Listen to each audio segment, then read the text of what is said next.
Nah, hari ini seperti agenda minggu lalu bahwa mulai minggu ini ada presentasi dari masing-masing kelompok. Nah, sebelumnya saya tanyakan dulu ke kelompoknya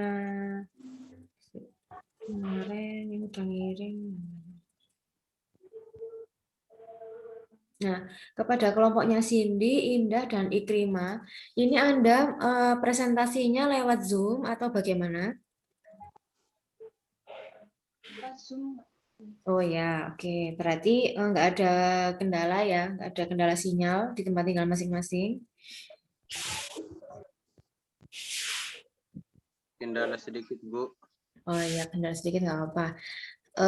Apa namanya materi kan kemarin sudah di-share di grup oleh kelompok 1. Nah, nanti di Edlink juga akan saya share kembali makalahnya. Nah, silakan kepada yang bertugas hari ini, silakan mempresentasikan makalahnya yang berjudul Konsep Menulis.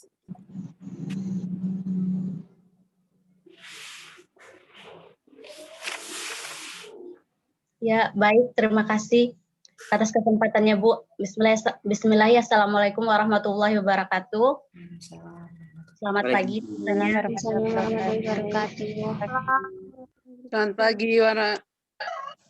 Nah, kami dari kelompok 1 di sini akan mempresentasikan tentang materi kami, yaitu adalah konsep menulis.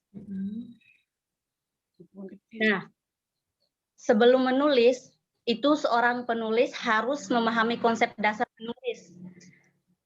Konsep dasar yang menulis yang baik itu seperti apa sih? Yaitu yang memiliki definisi menulis, tujuan menulis itu untuk apa sih? Nah, yang kedua, ragam tulisan yang seperti apa yang akan ditulis.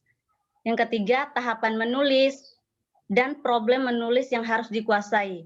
Nah, selanjutnya penulis dapat menuangkan gagasan dan perasaannya melalui tulisan tersebut. Nah, di sini saya akan menjelaskan tentang definisi menulis. Definisi menulis itu banyak disampaikan para ahli dan institusi. Di sini ada 10 definisi tentang menulis. Yang pertama, menurut Syafi'i... Sebentar, permisi. Apa PowerPoint-nya nggak dipakai? Pakai, Bu. Oh, ya, udah kelihatan. Oke, terima kasih. Ya, saya ulangi lagi. Yang pertama, definisi menulis. Definisi menulis itu di sini ada 10 definisi tentang menulis. Yang pertama, definisi menulis menurut Syafi'i pada tahun 1984 pada halaman 40. Nah, menurut Syafi'i, menulis adalah kegiatan menurunkan atau menuliskan lambang-lambang grafik untuk menyampaikan informasi tentang suatu peristiwa sehingga ada komunikasi. Yang kedua, menurut Murray dalam Tempel pada tahun 1988 pada halaman 213. Nah, menurut Murray, menulis merupakan suatu kegiatan partisipatif aktif yang melibatkan berbagai proses dalam mengolah suatu pesan agar mampu dipahami atau diterima oleh pembaca. Nah, menurut Murray juga, menulis merupakan suatu proses berpikir yang berkelanjutan, mencobakan, dan mengulas kembali. Yang ketiga, menurut Harjono pada tahun 1988, halaman 85. Menurut Harjono, menulis adalah mengabadikan bahasa dengan tanda-tanda grafis.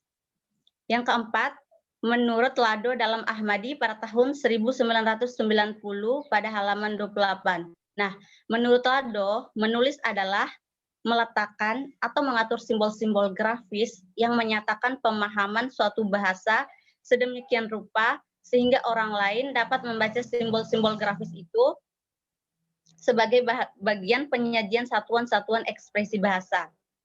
Yang kelima, menurut Akhadia. Nah, menurut Akhadia, menulis merupakan suatu proses, yaitu proses penulisan. Nah, ini berarti bahwa kita melakukan kegiatan itu dalam beberapa tahap. Yang pertama, tahap pra-penulisan, tahap penulisan, dan tahap revisi. Tulisan yang baik dapat menghubungkan antara penulis sebagai pemberi pesan dan pembaca sebagai penerima pesan, agar pesan yang disampaikan itu dapat tersampaikan secara sistematis. Yang keenam, yaitu menurut Widodo dan Hasanah pada tahun 1993.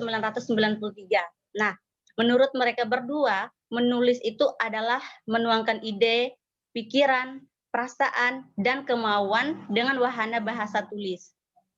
Lalu yang ketujuh, menurut Deporter pada tahun 2000 pada halaman 179.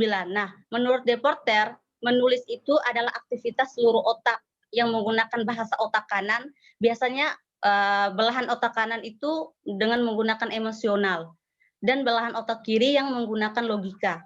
Nah, aktivitas otak kanan itu untuk keterampilan menulis meliputi perencanaan, outline, tata bahasa, penyuntingan, penulisan kembali, penelitian, dan tanda baca.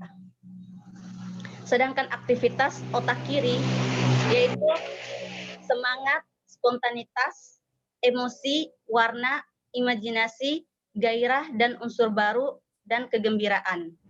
Aktivitas dalam penulisan otak kiri dan otak kanan itu harus bekerja sama agar bisa menghasilkan penulisan yang baik.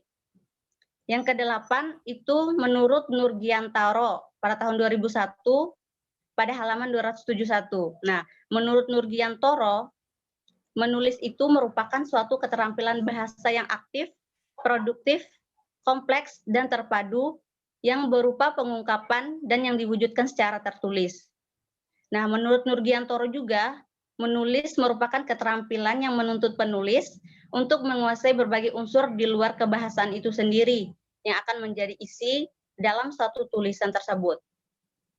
Yang kesembilan, yaitu menurut Yunus pada tahun 2002 pada halaman 13, menurut Yunus, menulis merupakan kegiatan komunikasi verbal yang berisi penyampaian pesan dengan menggunakan tulisan sebagai mediumnya.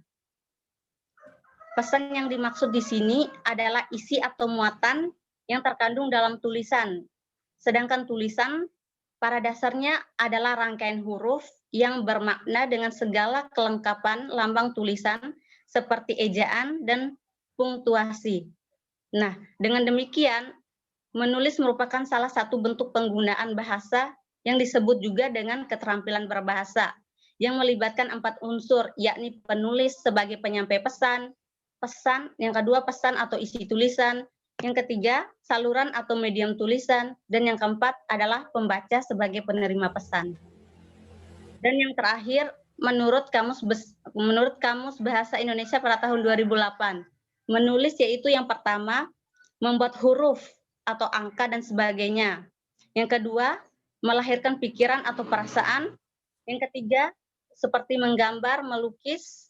Dan yang keempat adalah membatik.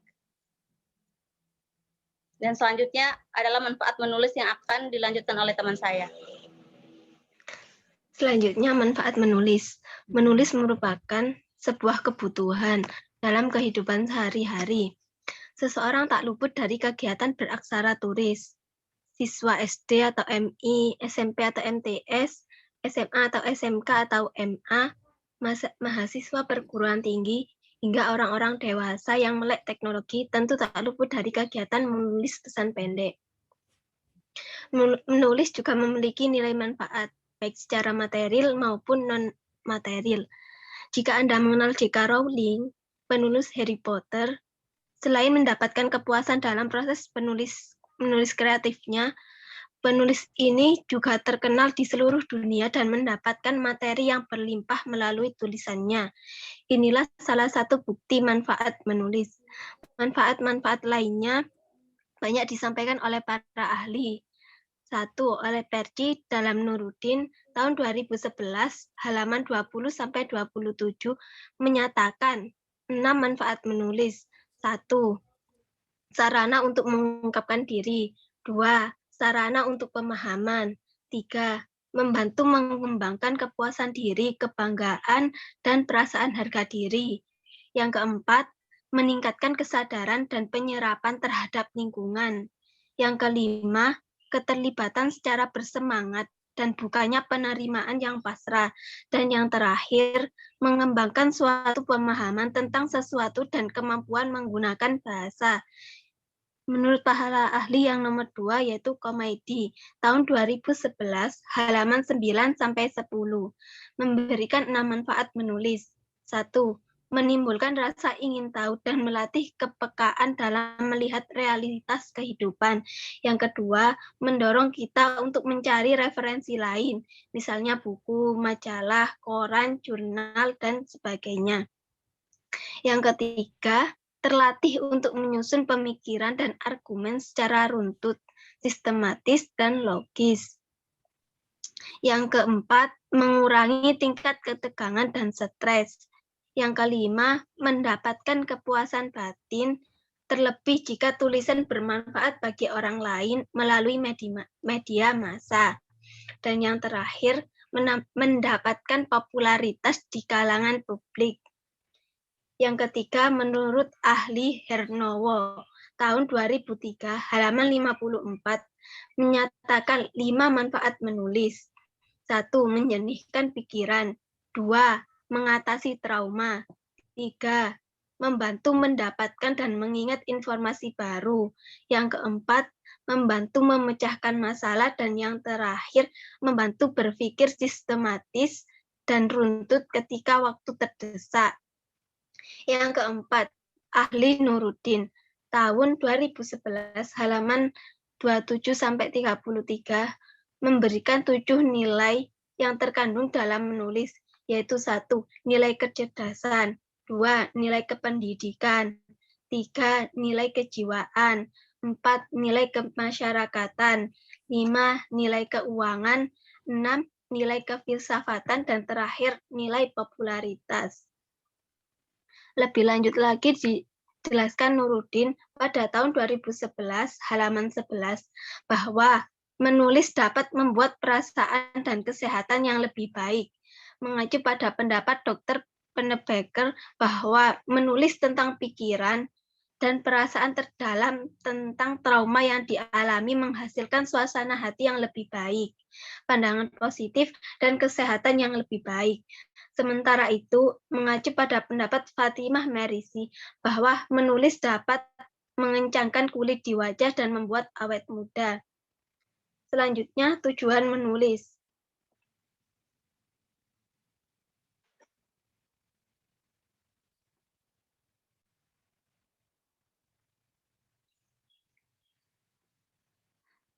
Setiap penulis memiliki tujuan dalam menuangkan pikiran atau gagasan dan perasaannya melalui bahasa tulis, baik untuk diri sendiri atau orang lain. Tujuan menulis untuk diri sendiri, antara lain, agar tidak lupa, agar rapi, untuk menyusun rencana, dan untuk menata gagasan atau pikiran. Bentuk tulisan tersebut dapat dituangkan dalam buku harian, catatan perkuliahan, catatan rapat, catatan khusus, dan sebagainya. Selanjutnya, tujuan menulis untuk orang lain, antara lain untuk menyampaikan pesan, berita, informasi kepada pembaca, untuk memengaruhi pandangan pembaca sebagai dokumen autentik, dan sebagainya. Selanjutnya akan dijelaskan oleh Cindy. Saya akan menjelaskan tentang bentuk tulisan. Bentuk-bentuk tulisan dapat juga disebut sebagai ragam, dapat diklasifikasi berdasarkan sudut pandang kenyataan. Klasifikasi tulisan dapat dibedakan menjadi yang pertama ada fiksi atau prosa seperti cerpen, novel, roman, drama, fabel, mite, dan lain-lain. Dan ada juga puisi seperti mantra, syair, kontemporer, dan lain-lain. Yang kedua ada non-fiksi, yaitu ilmiah, seperti resum, makalah, artikel, laporan penelitian seperti tugas akhir, skripsi, tesis, disertasi, dan juga ada populer seperti biografi, petunjuk seperti surat resensi, berita, dan opini. Selanjutnya ada Proses menulis merupakan kegiatan yang membutuhkan proses untuk menghasilkan tulisan. Dalam proses tersebut, terdiri atas tahapan-tahapan kegiatan yang harus dilalui hingga menghasilkan tulisan. Proses menulis akan dijelaskan oleh kelompok selanjutnya, dan di sini saya akan memaparkan pendapat dari para ahli. Yang pertama ada Graves pada tahun 1975 dalam Tomkis tahun 1994 halaman 8 menyatakan menggambarkan proses menulis dalam tahapan yang pertama pra-menulis, yang kedua saat menulis, dan yang ketiga pasca menulis. Selanjutnya ada dari Raffi Udin tahun 1988 halaman 76 mengemukakan proses menulis, yaitu yang pertama pra-menulis, yang kedua penulisan draft, yang ketiga revisi, yang keempat penyuntingan, dan yang terakhir ada publikasi dan pembahasan. Selanjutnya ada dari Ellis tahun 1989 halaman 144 membagi 4 tahap proses menulis, yaitu yang pertama pre-writing, yang kedua drafting, yang ketiga revising, dan yang terakhir editing. Selanjutnya ada Ahmadi pada tahun 1990 halaman 55 menyatakan proses mengarang adalah serangkaian langkah yang sengaja ditumpangkan pada aturan-aturan khusus dan diarahkan guna mencapai sesuatu hasil yang khusus yang terdiri atas 4 langkah. Yang pertama pratulis, yang kedua menulis, yang ketiga merevisi, dan yang terakhir uji baca. Selanjutnya ada Faris tahun 1993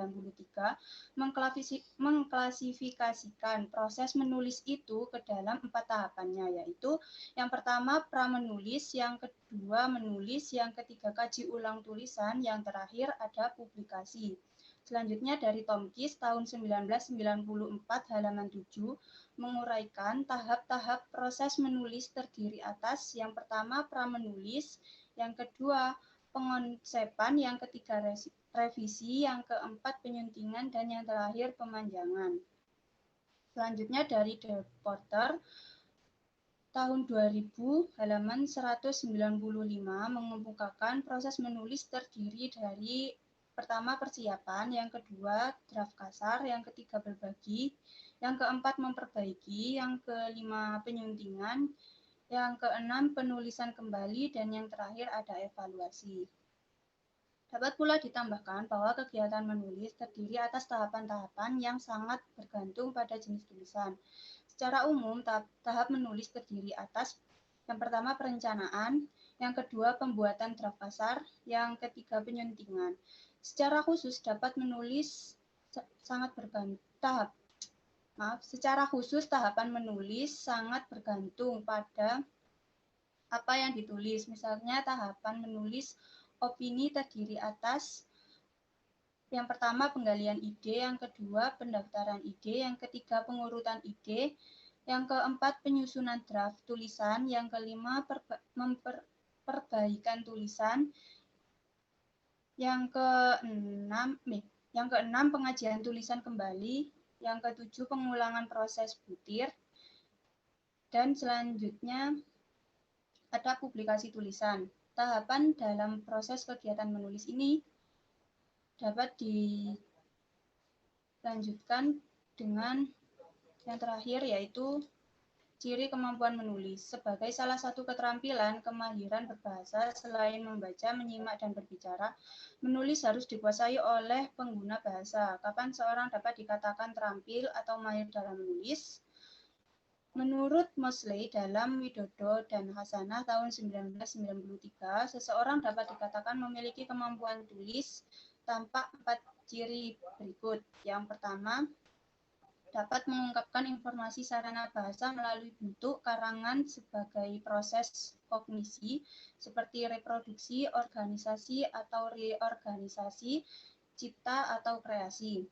Yang kedua, dapat mengungkapkan informasi bahasa melalui bentuk karangan yang mengandung maksud atau tujuan, latihan emosional, informasi, referensial, persuasi, hiburan, dan sebagainya. Yang ketiga, dapat mengungkapkan informasi dengan menggunakan bahasa dalam bentuk karangan sesuai pembaca atau untuk diri sendiri. Yang terakhir, dapat mengungkapkan informasi dengan menggunakan bahasa dalam bentuk karangan berupa wacana, dokumentatif, konstatif, seperti naratif, deskriptif, keterangan, dan yang terakhir, eksploratif, seperti interpretatif, eksposisi, dan argumentasi. Sekian dari kami. Apabila ada pertanyaan, boleh melambaikan tangan atau menulisnya di kolom komentar. Terima kasih. Oke, terima kasih kelompok 1. Bagus sekali presentasinya. PowerPoint-nya juga menarik. Jadi ini yang namanya PowerPoint. Jadi ya hanya dituliskan sub-subnya apa saja. Jadi kan ada kan yang orang menuliskan PowerPoint itu isinya satu paragraf penuh satu halaman. Nah, itu bukan PowerPoint, itu namanya Power Text. Nah, kalau PowerPoint itu ya seperti ini. Jadi tampilannya ya hanya poin-poinnya saja. Nah, terus saya tidak akan mengomentari isi dari makalah kelompok 1, karena bagi saya Anda bebas menuliskan apa saja.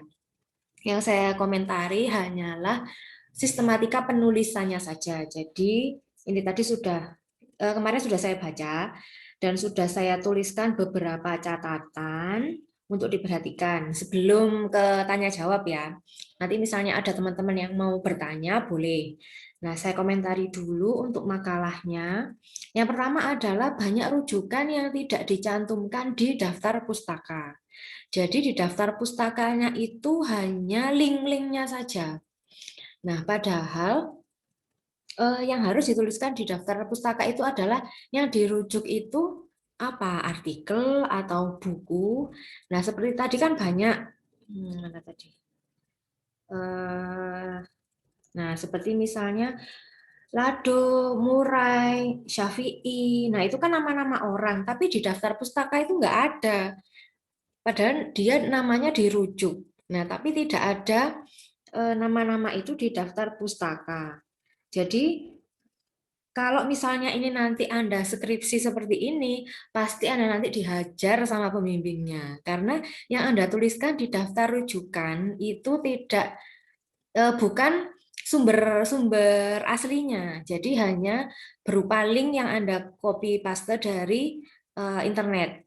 Nah, jadi nanti ketika untuk makalah selanjutnya dan untuk kedepannya, ketika Anda menuliskan makalah, menuliskan paper, menuliskan laporan akhir, menuliskan skripsi, semua yang ada di rujukan itu ya yang Anda gunakan di dalam tulisan Anda. Jadi misalnya Nuruddin. Nah, Nuruddin ini kan nama orang. Nah, judul artikel atau judul bukunya apa, penerbitnya apa, lalu terbit tahun berapa.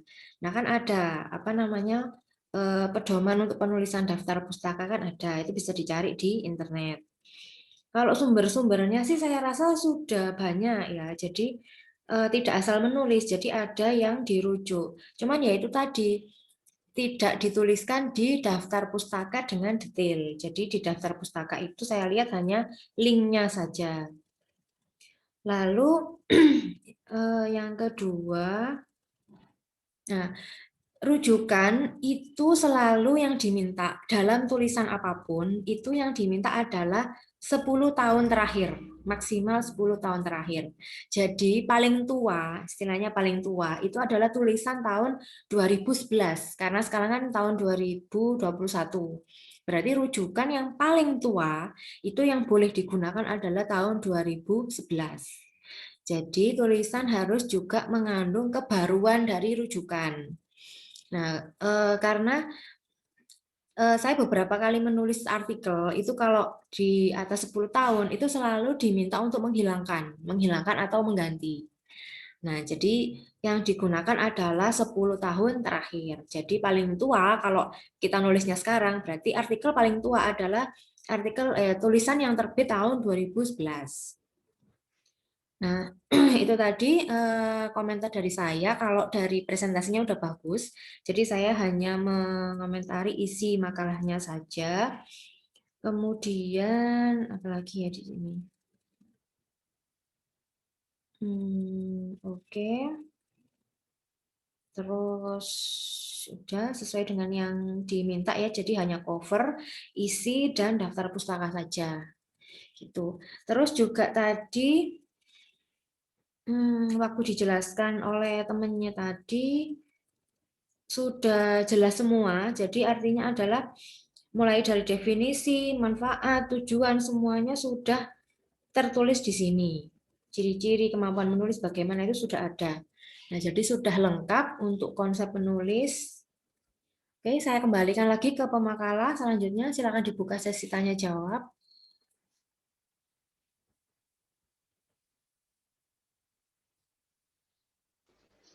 Baik, terima kasih Bu komentarnya. Lain kali kami perbaiki. Untuk tanya jawab, boleh menulis di kolom komentar atau melambaikan tangan. Kami persilahkan.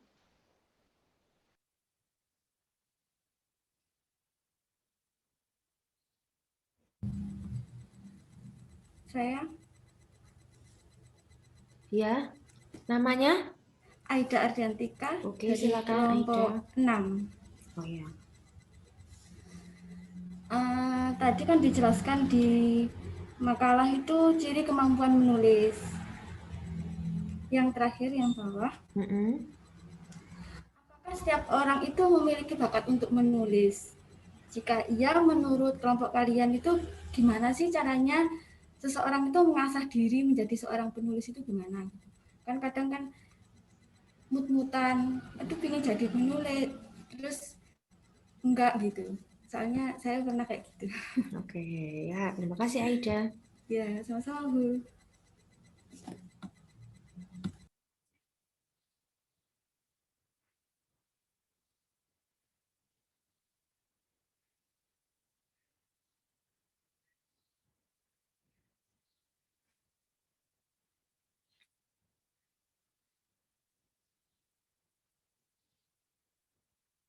Ya, ada berapa pertanyaan yang akan dibuka?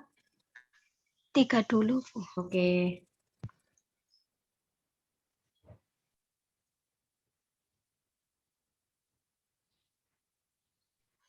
Yang lain mungkin ada yang mau ditanyakan. Saya mau bertanya. Nama? Daimatun Najibah dari kelompok 2. Oke. Saya ingin meminta penjelasan sedikit tentang apakah menulis itu sama dengan mengarang atau berbeda. Oke, bagus Terima kasih. pertanyaannya.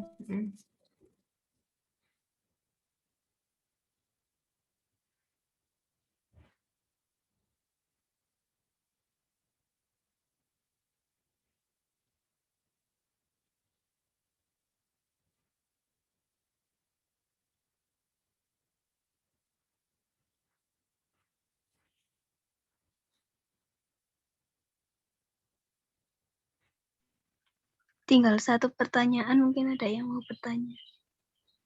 Saya Dina Fitria Ramadhani dari kelompok 2 mau bertanya. Itu Aziza udah nyanyi. Azizatul udah nanya. Azizatul udah nanya di chat. Ya udah nggak apa-apa. Orangnya sama kelompok 2 juga. Oh, oke. Mana duluan nih yang mau direspon? Aziza duluan tadi. Oh ya udah, oke. Azizatul kelompok berapa? Kelompok 2, Bu. Oke.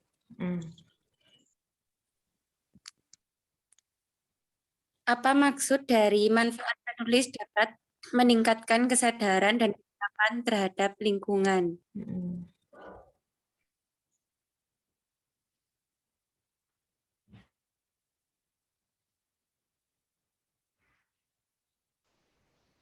Baik, saya akan mencoba menjawab untuk pertanyaan yang pertama dari Mbak Aida. Gimana sih cara mengasah tulisan kalau kitanya mut-mutan? Kadang pengen nulis, kadang enggak. Biasanya tuh kayak dibiasakan kita tiap malam nulis diary dulu. Dari pagi sampai malam itu kita ngapain aja gitu, cerita kita seharian itu ngapain. Terus untuk meningkatkannya lagi bisa dari kehidupan kita sehari-hari itu bisa dijadikan cerita. Pertama kayak jadi cerpen dulu, terus atau enggak kalau kelamaan bisa jadi novel. Awalnya nulis-nulis dulu, terus nantinya pengen maju, pengen besar, kita kayak pengajuan gitu, pengajuan apa sih, pengajuan hasil tulisan biar bisa jadi buku, biar bisa jadi novel.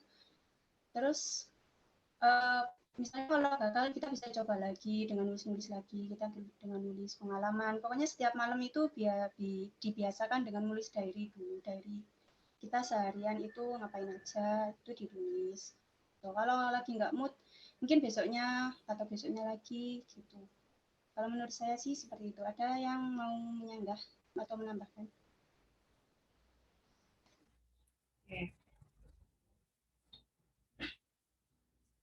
Bagaimana penanya tadi?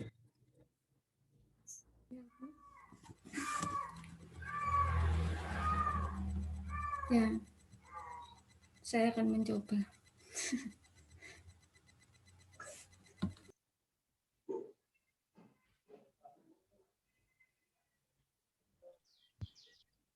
Selanjutnya, pertanyaan kedua.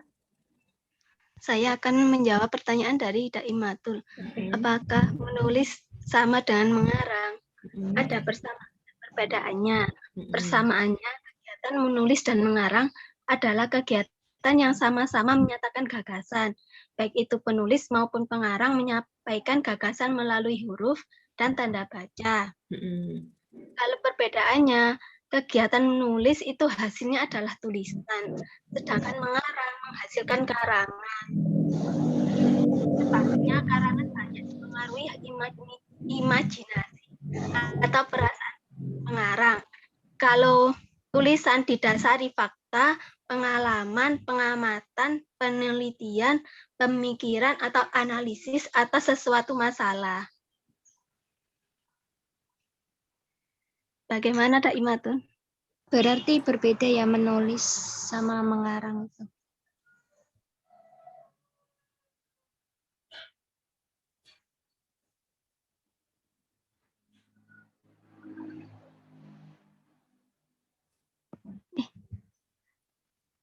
Kalau menulis itu didasari fakta.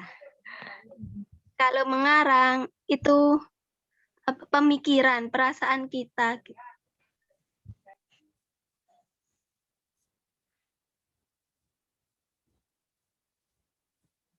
Ya, saya akan mencoba untuk menjawab sedikit. Sebenarnya mengarang itu juga merupakan menulis.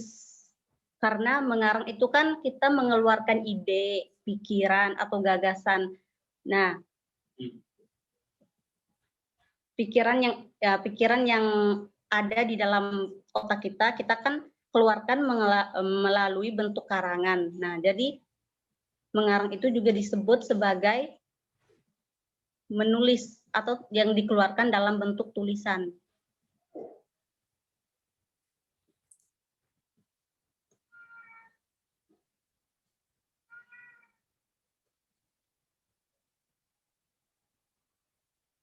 Gimana?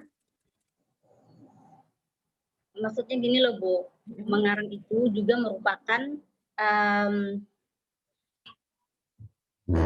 konsep dari menulis.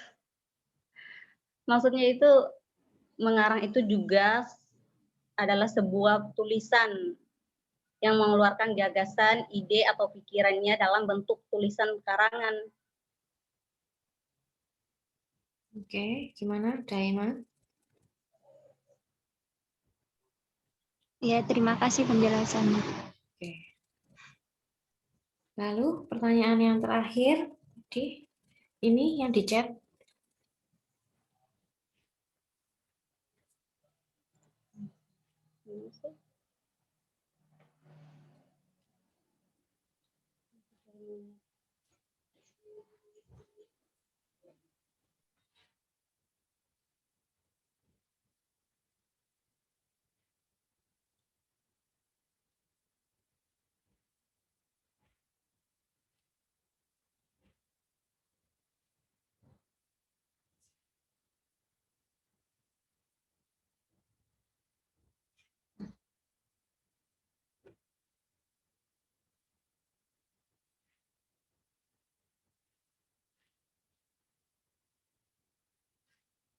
Siapa yang mau jawab pertanyaan nomor 3?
Ayo, kelompok 1.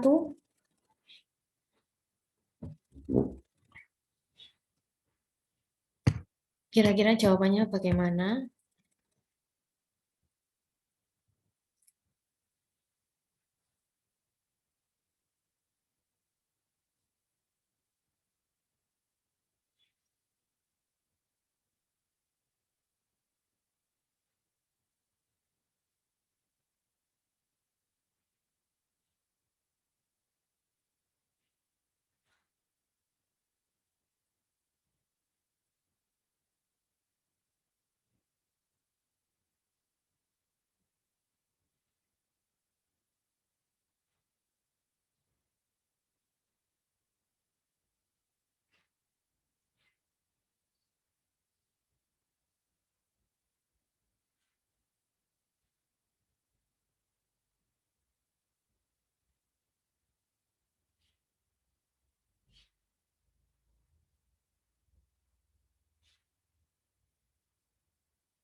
Ayo, kelompoknya Ikrimah.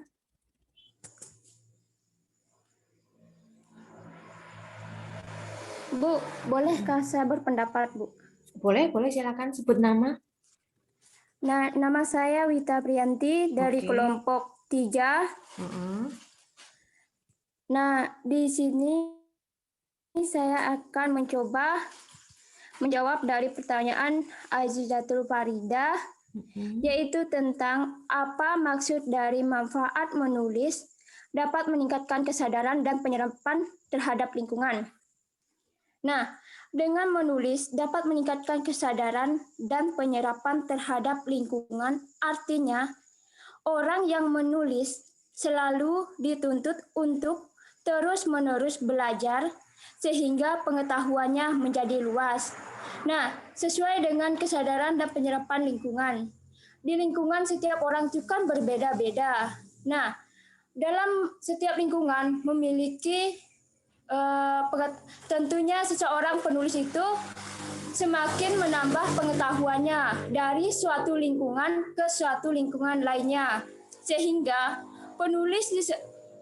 seorang penulis belajar dari lingkungannya tersebut, sehingga dapat meningkat pengetahuan seorang penulis menjadi semakin luas. Terima kasih. Oke, terima kasih Wita. Bagaimana penanya Aziza? Ya, Bu, sudah. Oke. Kelompok 1 tidak menambahkan dari jawaban Wita? Sudah setuju atau bagaimana?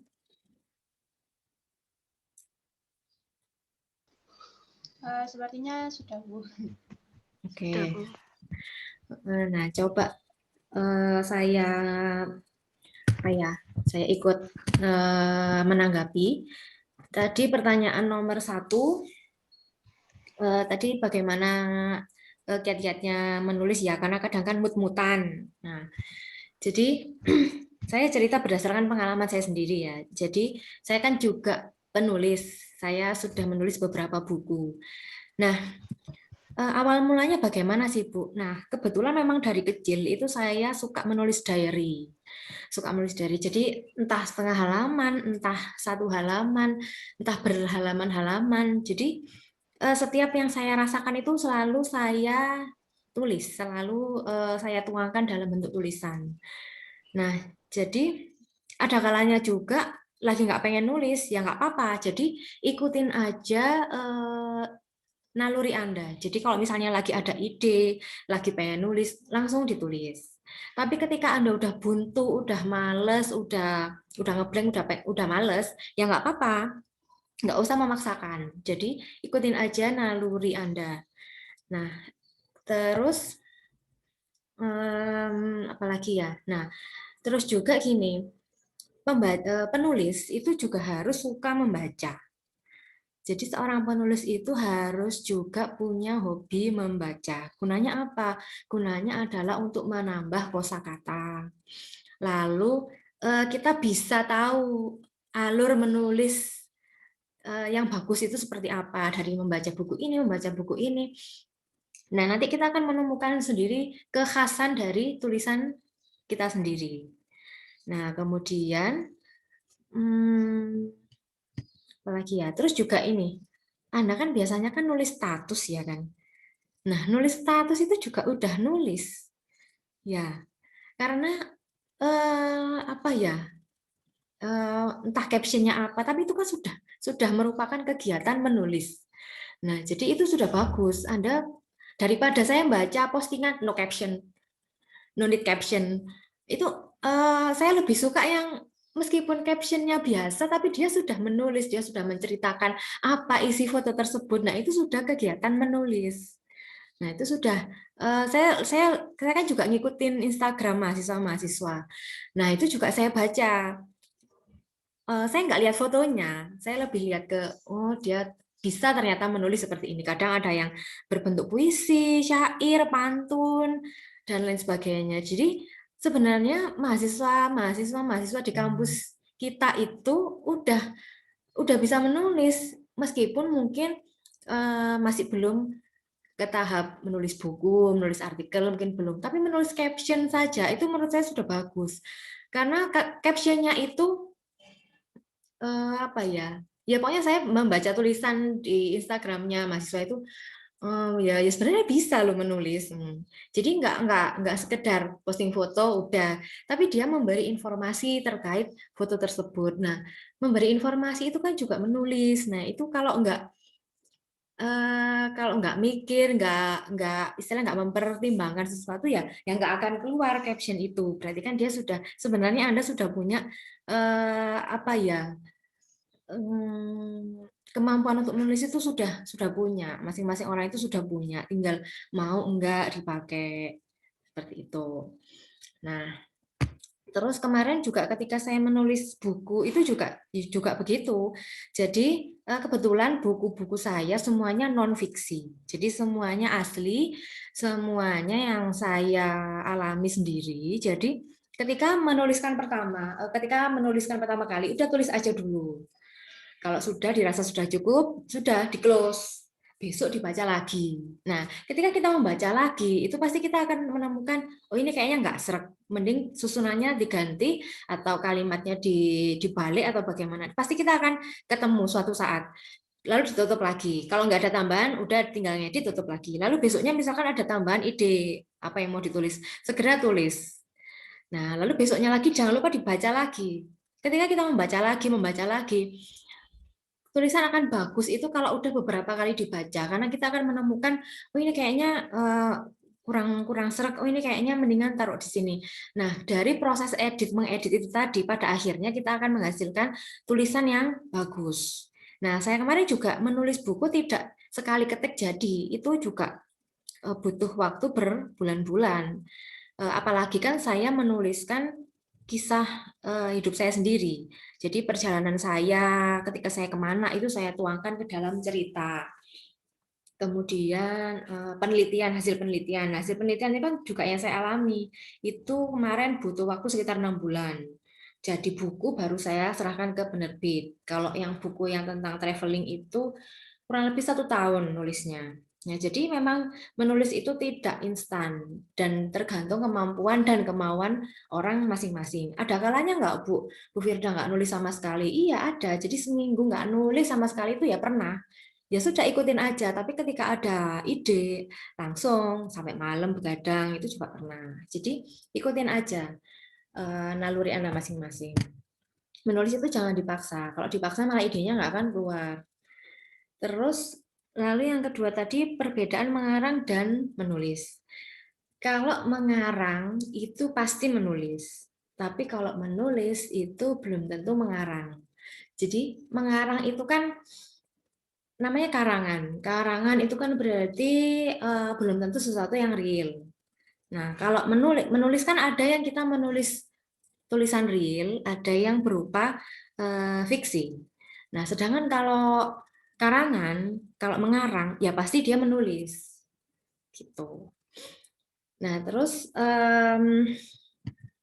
kalau kita di pertanyaan ketiga, oh ini manfaat menulis. Nah, iya, jadi salah satu manfaat dari menulis adalah meningkatkan kesadaran dan penyerapan terhadap lingkungan. Mungkin ini rujukannya sebenarnya adalah rujukan dari tulisan asing. Jadi diterjemahkan begini oleh penulis aslinya. Nah, jadi ketika kita menulis itu kita jadi care terhadap lingkungan. Terus juga kita jadi nambah ide dari lingkungan. Seperti di Kompasiana. Di Kompasiana itu kan artikel yang dituliskan adalah berdasarkan pendapat masing-masing orang menanggapi suatu peristiwa.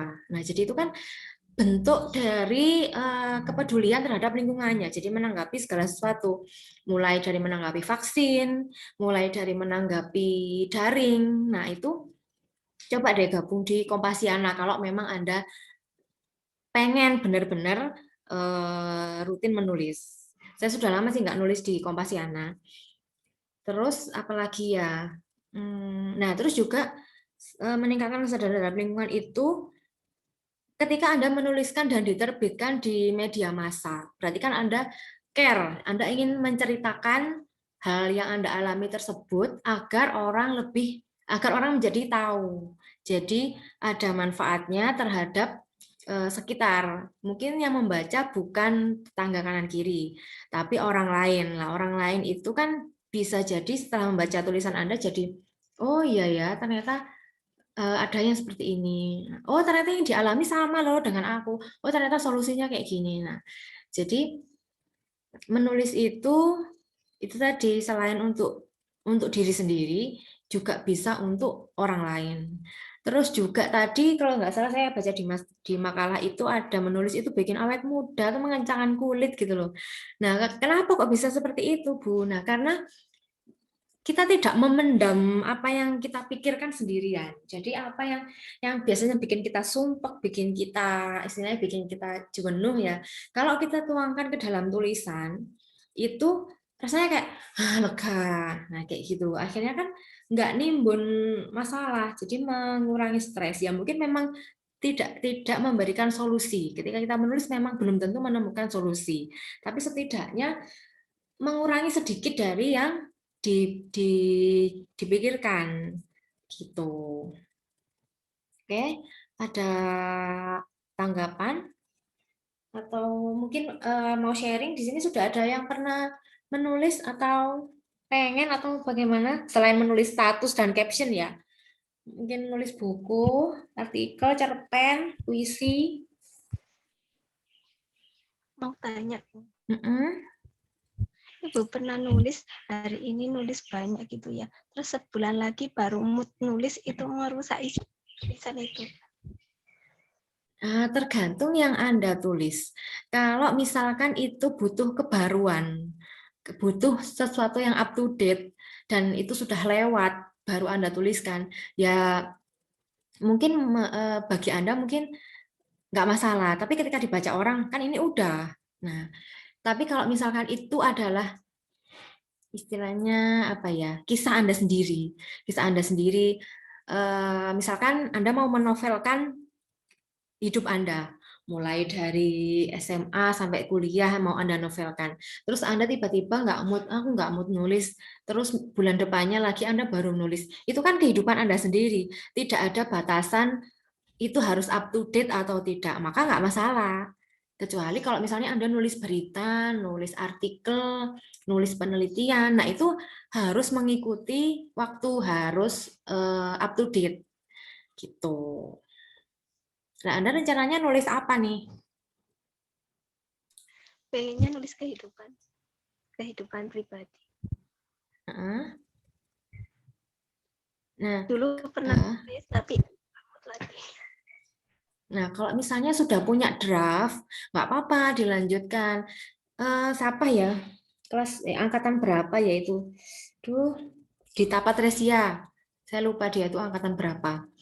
Dita Patresia itu juga menerbitkan buku setelah awalnya dia membaca buku saya.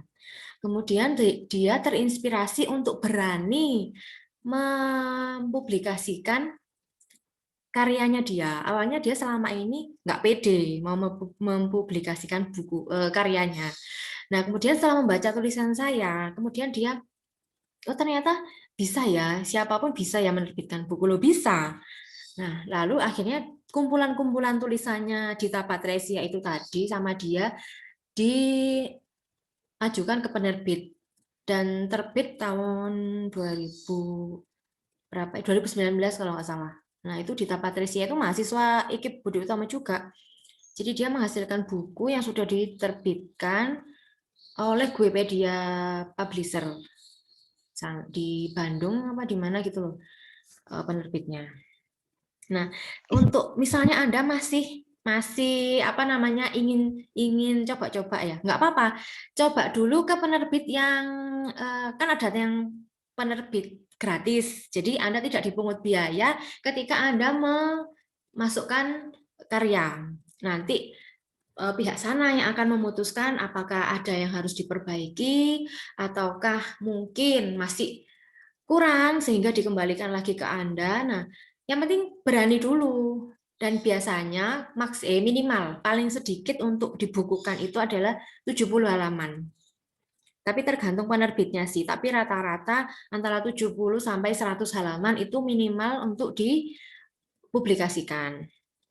Nah, terus juga jangan lupa Anda sesuaikan dengan template dari penerbit tersebut. Kan ada setiap penerbit itu kan punya template, dia harus spasi berapa, rata berapa kanan kirinya. Jadi itu gunanya untuk menghitung halaman Anda nanti ketika akan diserahkan ke penerbit apakah sudah cukup. Jangan sampai nanti ketika sudah masuk sana disesuaikan dengan template ternyata halamannya menyusut.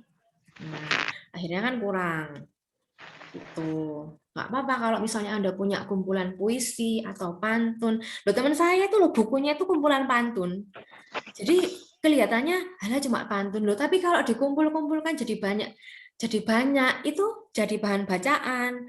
Dan pantunnya itu kadang berupa doa, kadang humor. Ya sak mood-moodnya ketika nulis. Jadi apa yang ada di benaknya ditulis. Nah, akhirnya jadi pantun. Jadi jangan hanya kalau buku berarti harus sesuatu yang bagus untuk ditulis, enggak.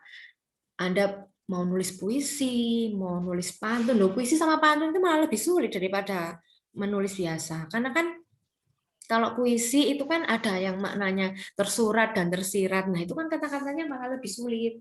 Terus pantun juga kan harus rimanya harus sesuai. Malah lebih sulit, tapi nggak apa-apa. Jadi jangan istilahnya berkecil hati dulu. Tulisan saya loh Bu cuma kayak gini loh. Menurut Anda itu cuma kayak gini, tapi ketika dibaca orang siapa tahu itu ada manfaatnya. Gitu. Yang penting kan Anda ada kepuasan aku sudah punya buku, sudah punya karya. Itu saya dulu pernah ikut acara di Madura, itu ketemu sesama penulis. Jadi waktu itu saya kan masih aktif menulis di koran koran Surya. Jadi setiap sebulan sekali saya kan menulis artikel di sana. Kebetulan ada pertemuan. Nah, saat itu saya satu-satunya yang belum punya buku. Yang lainnya itu sudah menerbitkan buku, entah satu, entah dua, tapi sudah punya buku dan dibawa. Nah, saat itu ketika saya ditanya oleh seseorang, "Loh, mana karya Anda?" Di situ saya merasa, iya ya, aku udah nulis di koran, di media massa online, tapi tidak dibukukan. Terus juga istilahnya kok kayak rasanya kurang menghargai tulisan sendiri ya. Akhirnya itu tadi semua yang sudah saya tulis di laptop itu akhirnya saya gabung, kemudian saya sesuaikan template-nya dengan penerbit yang akan saya tuju. Loh, ternyata halamannya mencukupi. Ya waktu itu ya sempat terbit nggak ya, tapi ya udahlah, yang penting usaha dulu. Agar setidaknya ini loh saya punya karya. Kemudian setelah masuk ke penerbit, sebulan kemudian dikabari bahwa diterima. Ya sudah kan, senang kan, saya nggak peduli itu nanti bukunya ada yang beli atau enggak. Yang penting saya punya karya, udah gitu aja. Tuh. Jadi jangan ngerasa karya saya tapi cuma seperti ini, Bu. Loh, bisa jadi menurut Anda itu biasa, tapi ketika dibaca orang itu ternyata sesuatu yang bermakna. Gitu. Pokoknya intinya jangan minder dulu. Tulis aja, nggak usah takut tulisan saya nanti salah, nanti kurang ini. Kan ada editor. Ya kan, di penerbit itu kan ada editor. Kecuali kalau isinya yang harus diubah, maka akan dikembalikan ke Anda. Tapi kalau masih sistematika penulisannya saja sedikit tipu-tipu, kan ada editor nanti yang akan memperbaiki. Itu Ikrimah. Jadi kalau Anda punya karya, dikumpulkan aja, ditulis dijadikan satu folder. Nah, kemudian kalau dirasa udah banyak, udah cukup untuk diterbitkan, coba aja. Nanti bisa saya beri rekomendasi penerbit-penerbit yang gratis. Jadi Anda tidak dipungut biaya sama sekali. Karena ada beberapa penerbit yang ketika kita akan menerbitkan buku untuk suatu keperluan, seperti kayak kemarin saya ada buku untuk penelitian. Nah, itu kan saya membayar untuk untuk terbit 5 buku saja loh. Saya tuh bayar sekian ratus ribu. Hampir bahkan ada yang hampir menyentuh angka jutaan. Teman-teman dosen itu bahkan untuk menerbitkan buku itu mengeluarkan biaya jutaan. Nah, karena itu untuk keperluan akademik memang. Jadi harus kan ada syaratnya. Kita mau menerbitkan buku untuk keperluannya apa dulu. Kalau untuk akademik, otomatis penerbitnya juga tidak bisa sembarangan, harus terdaftar di IKP. Nah, kemudian jangan lupa Anda harus ada ISBN. Ketika akan menerbitkan buku ke penerbit, pastikan Anda bukunya nanti punya ISBN. Kalau punya ISBN nanti tercatat di Perpus Indonesia, Perpustakaan Negara Indonesia. Jadi ketika dicari di database Perpusnas, nama Anda ada di sana. ISBN ini diketik, muncul Ikrimatul Quroimah. No, kan keren. No, namanya masuk di Perpusnas. Gitu kan keren. Nah, jadi untuk menerbitkan buku nanti tergantung Anda tujuannya apa dulu. Kalau misalnya tujuannya, kalau nanti berkaitan dengan pekerjaan seperti saya, itu nanti penerbitnya memang tidak bisa sembarangan. Tapi ketika Anda ingin menyalurkan hobi saja, sekedar pengen punya buku. Nah, itu banyak penerbit-penerbit gratis yang bisa menerbitkan buku Anda ber-ISBN diakui Perpusnas tanpa biaya sama sekali. Tuh, banyak kok. Kalau berminat, nanti bisa nanya saya, Bu, kira-kira saya mau masukkan ke penerbit mana ya? Nanya ke saya bisa, nanya ke Budiah bisa. Diajar Budiah Ayu nggak? Diajar, Bu. Oh iya ya, setelah saya ya. Nah, Budiah Ayu itu juga penulis, malah buku-buku beliau itu jauh lebih banyak dari karya saya. Karya saya mungkin hanya 7 atau 8. Beliau karyanya sudah belasan. Jadi memang beliau suka menulis dan bukunya sudah diterbitkan banyak banget. Beliau itu juga penulis. Nah, jadi kalau mau nanya-nanya tentang kepenulisan, tentang menerbitkan buku, bisa nanya ke saya atau ke Budiah. Karena kami berdua yang sudah sudah menerbitkan buku di luar kegiatan akademik. Kalau kegiatan akademik semua dosen di IKIP punya buku. Tapi untuk di luar kegiatan akademik sepertinya belum semua dosen punya. Gitu. Paling cepat Bu Firda nulis buku berapa lagi? Nulis apa nih? Buku non akademik. Yang tentang kehidupan. Oh, yang kisah non fiksi itu kemarin saya 1 tahun. 1 tahun itu artinya saya punya cerita, saya tulis dulu. Nah, kemudian bulan depannya males nulis. Kemudian bulan depannya lagi saya punya cerita saya tulis. Nah, itu kurang lebih 1 tahun. Nah, kalau Anda lebih giat dari saya untuk menuliskan ide Anda, ya pasti nggak sampai 1 tahun udah jadi bukunya. Jadi itu tadi, buku itu akan selesai berapa lama? Tergantung kemampuan dan kemauan masing-masing penulis. Karena itu kisah pribadi, otomatis kan nggak ada batas waktunya. Kalau buku yang akademik, itu kan harus mengikuti masa kini. Nah, kalau kelewat, otomatis kan rujukannya nggak bisa dipakai, karena kan maksimal 10 tahun. Nah, kalau tentang kisah kita sendiri, kan nggak ada rujukannya kan dari diri kita sendiri. Itu jadi nggak ada batasannya. Anda mau menuliskan puisi, cerpen, seininya, atau ini ada juga biasanya antologi. Di Instagram itu Anda cari menerima tulisan antologi. Antologi itu apa sih?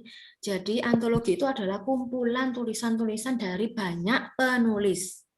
Bisa jadi satu buku itu penulisnya ada 20, 25 orang. Jadi Anda hanya menyerahkan satu cerita. Kemudian dibukukan bersama penulis yang lain. Itu namanya antologi. Saya juga punya antologi ada 3.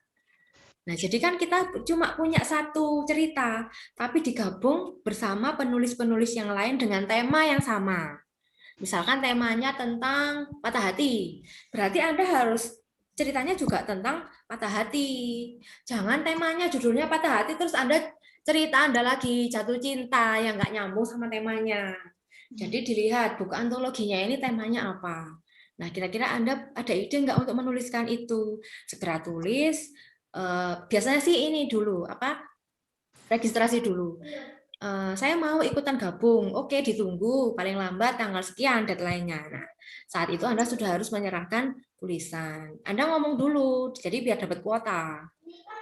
Kalau mau ikut buku antologi, itu banyak kok di Instagram, atau bisa nanti coba saya carikan info-info tentang penerbitan buku antologi.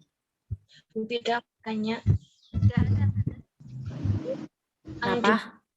Buku dan itu komersil apa tidak? Kenapa, Dina? Buku yang diterbitkan itu pasti dikomersialkan apa tidak? Oh, tergantung tujuannya itu tadi. Kalau kemarin di Bukupedia itu buku saya dijual. Jadi saya menulis, kemudian diterbitkan oleh penerbit tersebut. Nah, oleh penerbit tersebut dijual di marketplace. Saat itu di Tokopedia, di Shopee, dan di website mereka sendiri. Kemudian bagaimana, Bu, kalau ada yang beli buku itu? Ya, nggak ada kaitannya sama kita. Jadi kalau ada yang mau beli, kasih aja link, ini loh bukuku dijual di sini, suruh beli di sana. Terus royaltinya lo dapat. Tergantung masing-masing penerbit sih. Jadi prosentase royaltinya itu tergantung masing-masing penerbit.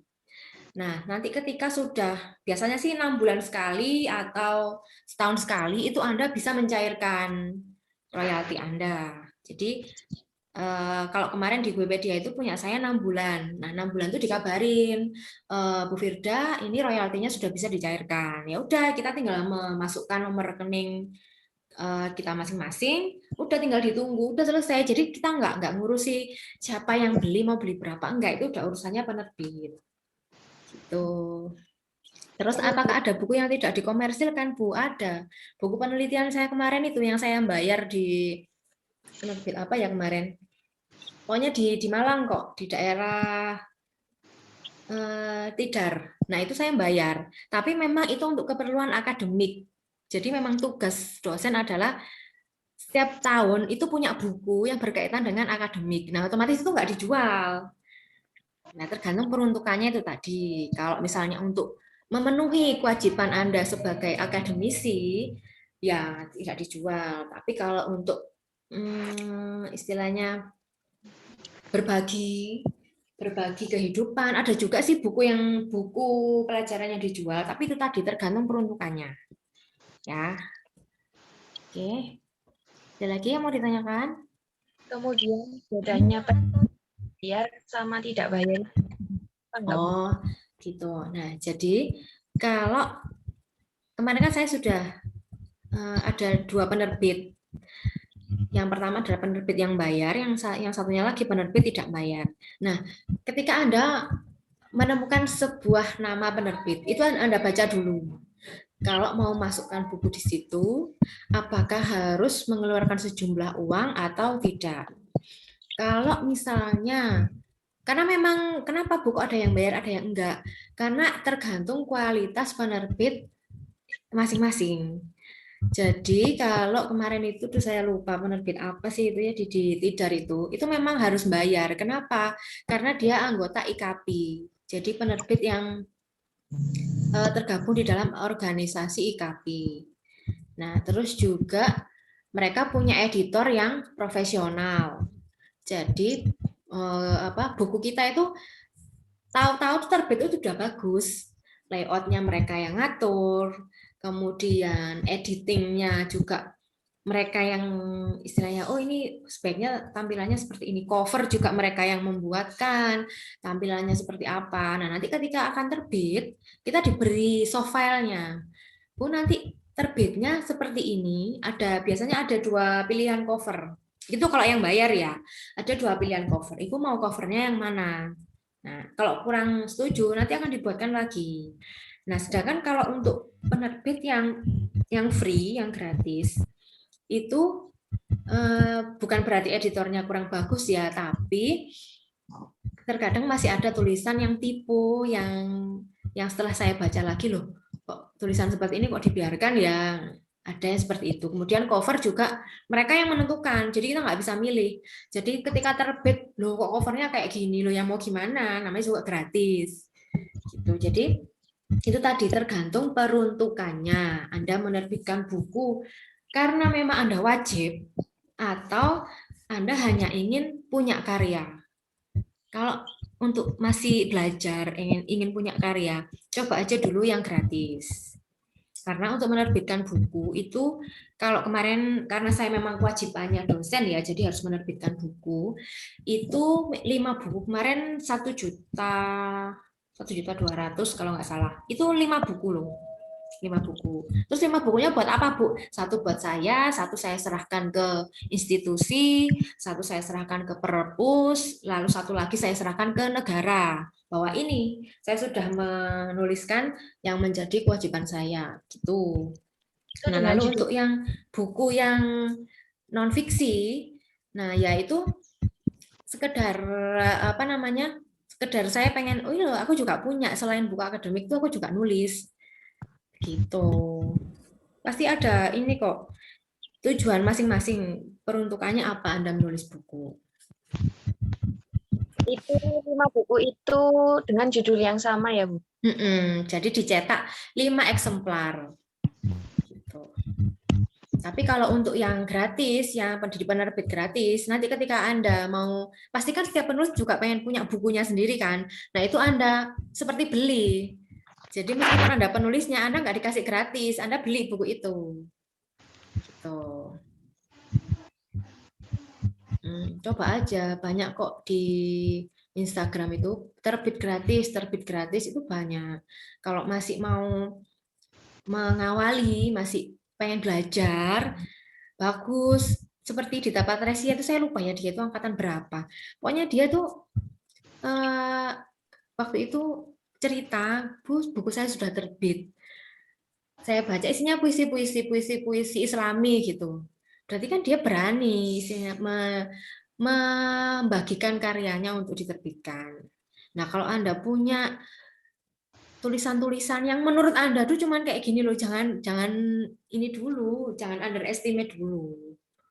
Anda sudah menulis itu sudah luar biasa. Ada lagi?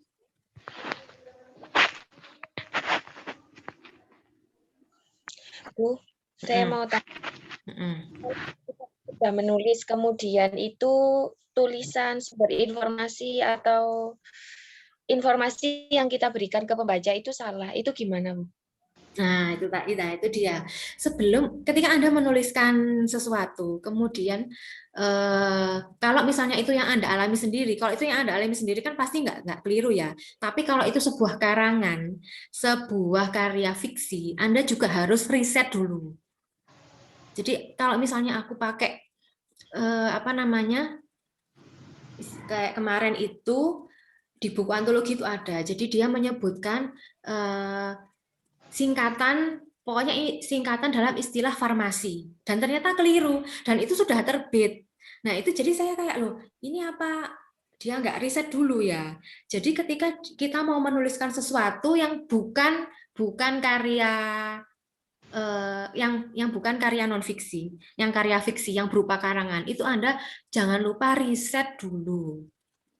Kalau misalnya itu karya non fiksi, karya Anda sendiri, pengalaman Anda sendiri, nah pasti kan nggak ada kekeliruan, Anda mengalami, jadi pasti tahu. Ketika itu bukan hal yang Anda alami, Anda ingin ngarang, jangan lupa riset dulu. Jadi googling, misalnya menggunakan istilah ini, lalu definisinya ingin Anda pakai, riset dulu apakah benar tulisannya seperti itu. Nah seperti Budiah itu kemarin itu juga karyanya itu tentang disabilitas. Nah, Budiah kan dosen matematika seperti saya, bukan ahli disabilitas. Lalu beliau nulisnya bagaimana? Beliau riset dulu istilah-istilahnya, kemudian ciri-ciri anak disabilitas untuk usia segini, apakah memang begini seperti yang diceritakan. Nah, begitu. Jadi ketika dibaca oleh pembaca, itu menambah informasi. Gitu. Jadi nggak malah salah informasi, jadi malah menambah informasi karena riset dulu itu tadi. Kalau misalnya lebih akuratnya sih bertanya kepada yang ingin diceritakan, misalnya Anda ingin membuat kisah seorang dokter, ya Anda tanya seluk-beluk kehidupan dokter itu bagaimana, terus istilah medis yang digunakan itu apakah sesuai dengan yang Anda ceritakan gitu. Jadi harus riset dulu. Jadi jangan sampai udah terbit ternyata istilahnya banyak yang salah. Nah, itu nanti malah bisa jadi buku Anda nanti ditarik. Gitu. Oke, Dina? Iya, Bu. Terima kasih. Malah saya pengennya nanti Anda punya tugas itu bikin antologi. Ini mahasiswanya berapa sih? 20 lebih ya. Nah, 25 lebih. 33. Nah, itu malah misalkan masing-masing mahasiswa membuat sebuah cerpen. Kita tentukan dulu misalnya temanya apa. Lalu Anda kumpulkan jadi satu. Kemudian dimasukkan ke penerbit gratis. Lalu terbitlah buku itu. Nah, jadikan buku antologi kelas 2018A. Dan namanya bagaimana, Bu? Loh, namanya itu ditulis namanya masing-masing. Jadi di halaman belakang, di cover belakang itu tulisan nama-nama semua yang ada di buku tersebut. Jadi meskipun buku antologi, nama Anda tetap terpampang nyata, bisa dilihat orang tanpa membuka cover, tanpa tahu daftar isinya. Di belakang itu kelihatan nama Anda. Sudah. Nah, itu kan udah seneng meskipun buku antologi, tapi kan ada namanya di buku itu gitu. Iya, Bu. Buat studi.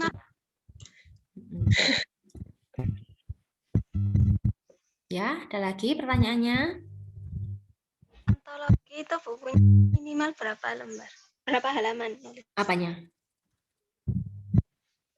Karangannya berapa halaman? Kalau antologi. Oh, gitu. Kalau antologi itu masing-masing penulis tidak dibatasi minimal berapa. Biasanya sih malah maksimal. Maksimal 12 halaman, maksimal 10 halaman. Berarti paling banyak 10 halaman. Kenapa Bu kok dibatasi maksimalnya? Karena kan digabung dengan penulis yang lain. Nah, jadi biar tidak terlalu tebal bukunya. Jadi saya punya buku antologi satu itu tebal banget gitu. Karena waktu itu kebetulan penulisnya juga, padahal itu sudah dibatasi loh, sudah dibatasi maksimal 10 halaman. Tapi karena saat itu penulisnya banyak, akhirnya dijadikan satu, jadinya tebal banget kayak kamus. Gitu. Makanya kok kalau di buku antologi itu malah bukan minimal berapa, tapi maksimal setiap penulis menuliskan 10 lembar atau 8 lembar. Nah, tujuannya apa? Karena ketika digabung itu agar tidak terlalu penuh. Terus untuk penulisan namanya gimana, Bu? Urutannya berdasarkan apa? Nah, itu tergantung penerbitnya masing-masing. Ada yang sesuai abjad. Berarti yang awalannya A, enak itu namanya di atas sendiri. Nah, terus apalagi ada juga yang berdasarkan Anda ngirimkannya siapa yang duluan, yaitu yang ditaruh di awal. Ada juga yang seperti itu. Jadi tergantung penerbitnya masing-masing. Terus Anda tahu Mas Eko yang di kampus A itu? Yang biasanya ngurusi hair itu ya? Tahu, Bu. Nah, Mas Eko itu juga penulis. Oh. Benar, dia juga penulis. Dia juga pernah menerbitkan buku antologi bersama saya. Mas Eko itu juga penulis. Malah Mas Eko yang beberapa kali ngirimi saya info tentang buku antologi. Bu, ini dibuka penulisan buku antologi, ikut gabung nggak? Nah, biasanya Mas Eko tuh malah yang menawarkan. Nah, kalau Anda kenal Mas Eko malah enak, bisa minta tolong dicarikan. Mas, ada nggak penerbit yang lagi buka penerbitan buku antologi? Nah, pasti dikasih tahu. Mas Eko itu juga penulis. Kelihatannya aja orangnya santai kayak gitu ya, tapi dia seorang penulis, Mas Eko itu. Bu, untuk judulnya ada ketentuannya apa tidak, Bu? Nah, biasanya ketentuan itu maksimal berapa kata, jadi biar tidak terlalu panjang. Biasanya sih maksimal 10 kata. Terus kalau judul sih bebas.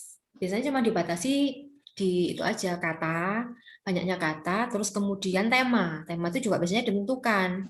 Jadi misalnya temanya tentang kesedihan karena sudah ditinggal orang yang tiada. Berarti 21 penulis itu, 25 penulis itu, temanya sama, hanya ceritanya yang berbeda.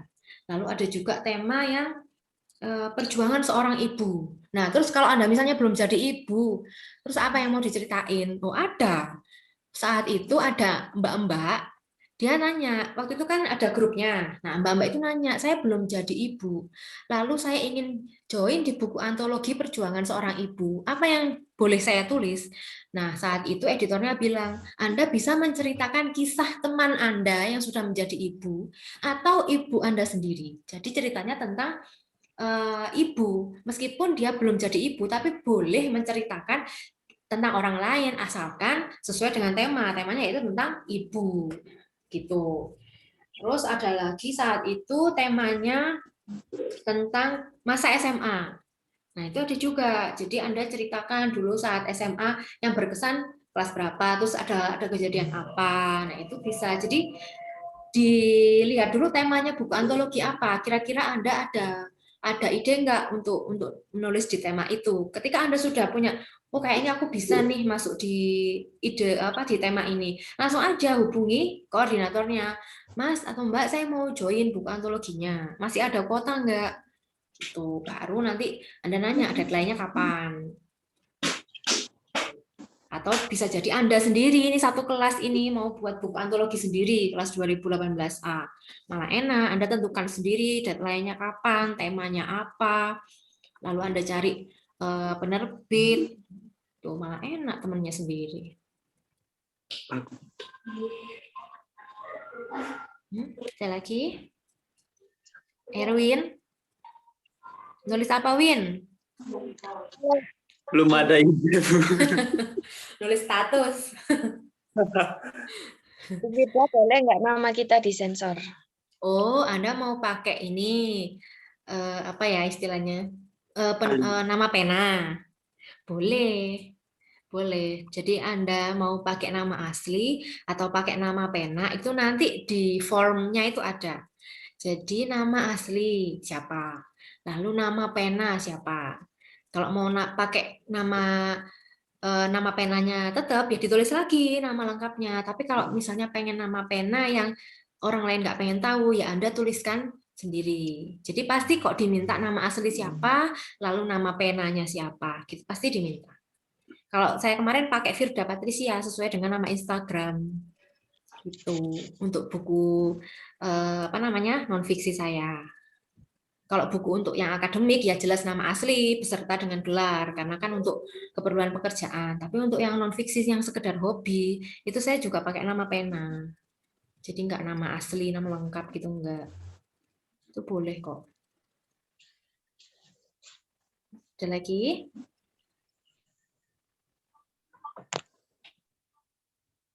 Saya harapkan sih dengan adanya mata kuliah ini itu Anda jadi berani menulis. Nggak harus tulisannya banyak, tulisannya panjang, tulisannya bagus. Yang penting Anda nulis dulu. Masalah nanti sistematikanya itu sudah ada editor, nggak usah dipikir. Yang penting berani nulis dulu. Ya nggak usah langsung banyak-banyak. 1 halaman dulu. Seininya semutnya. Kalau misalnya besok mau ditambah lagi dan jangan lupa dibaca lagi karena ketika kita membaca lagi tulisan kita yang kemarin, pasti kita nemu kok. Oh ini kayaknya enaknya gini aja deh. Pasti nemu. Nanti ketika sudah di akhir, ketika sudah dibaca berulang kali dan sudah srek, yaitu berarti sudah naskah terbaik versi Anda. Begitu. Gimana? Masih ada pertanyaan? Ini kok videonya banyak yang dimatikan sih. Kalau videonya dimatikan saya anggap nggak masuk loh ya. Kan kemarin perjanjiannya gitu. Nggak apa-apa, belum mandi nggak apa-apa, nggak kelihatan dari sini. Yang penting tetap dinyalakan. Nah, Anda belum mandi loh, saya juga nggak tahu, nggak kelihatan dari sini, nggak apa-apa. Nah, kalau kayak gini kan enak, kelihatan. Oke, ada pertanyaan? Sudah ada, Bu. Oke, sudah. Kalau gitu, ini sudah 8:30, udah 1,5 jam lebih. Terima kasih untuk kelompok 1, kemudian terima kasih untuk teman-teman yang sudah masuk di Zoom pagi ini. Saya apresiasi sekali Anda masih bersedia mengikuti perkuliahan daring. Kemudian untuk makalah dari setiap kelompok jangan lupa disimpan sendiri. Jangan lupa disimpan sendiri. Untuk tugas saya tidak memberikan tugas, nanti tahu-tahu UTS sama UAS. Materinya apa Bu? Ya itu pokoknya Anda simpan dulu lah. Makalah dari teman-teman tuh Anda simpan dulu. Meskipun nanti bukan dari makalah itu, tapi makalah itu pasti suatu saat akan Anda gunakan. Kapan Bu? Nanti ketika menulis skripsi. Itu pasti kepake. Nah, terus apalagi ya? Udah itu aja pesan saya. Terus apalagi? Oh ya, minggu depan kelompok 2 ya. Kelompoknya siapa? Saya, Tina sama Aziza. Oke, jangan lupa materinya di-share paling lambat H-1. Jadi kayak kemarin kelompoknya Ikrimah kemarin kan hari Minggu kemarin sudah di-share. Saya malah udah dapat dari hari apa itu saya sudah diberi, udah saya baca. Nah, jadi ketika kita baca dulu kan kita jadi tahu, oh nanti yang akan dibicarakan itu ini. Jadi kita udah ada pandangan. Nah, gitu. Oke, sebelum saya akhiri, saya screenshot dulu ya. Kita serah mau senyum, mau apa serah. Langsung berpose. Ini ada 2 halaman, jadi saya screenshot 2 kali. Karena screenshot ini bermanfaat untuk saya. Jadi ketika saya mengisi presensi di Edling itu ada presensi untuk Zoom. Jadi khusus untuk Zoom itu ada sendiri. Untuk presensi telekonferensi itu ada sendiri. Jadi memudahkan saya. Saya lihat namanya, oh ada centang udah selesai. Oke, saya hitung dulu. Ini untuk yang halaman pertama dulu. 1, 2. Oke, saya copy paste dulu.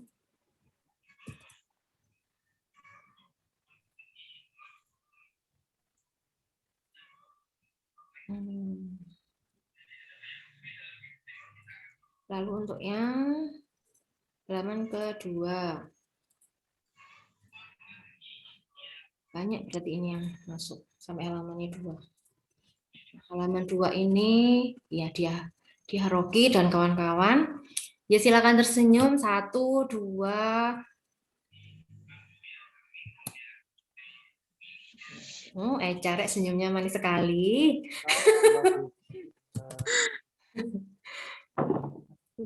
Oke, Merlin juga sumringah senyumnya, tertimpa cahaya.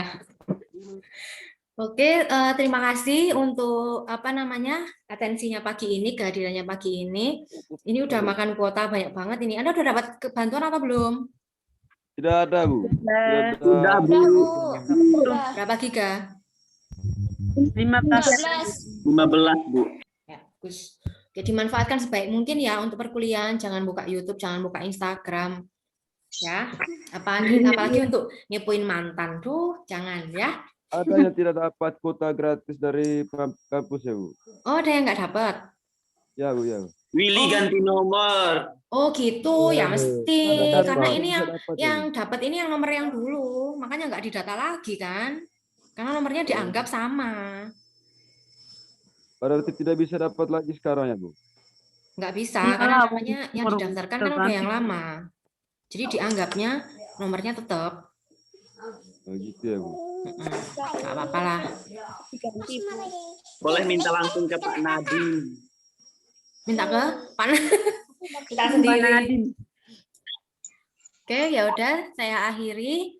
Terima kasih. Selamat beraktivitas kembali. Selamat pagi. Assalamualaikum warahmatullahi wabarakatuh. Waalaikumsalam warahmatullahi wabarakatuh. Waalaikumsalam warahmatullahi wabarakatuh.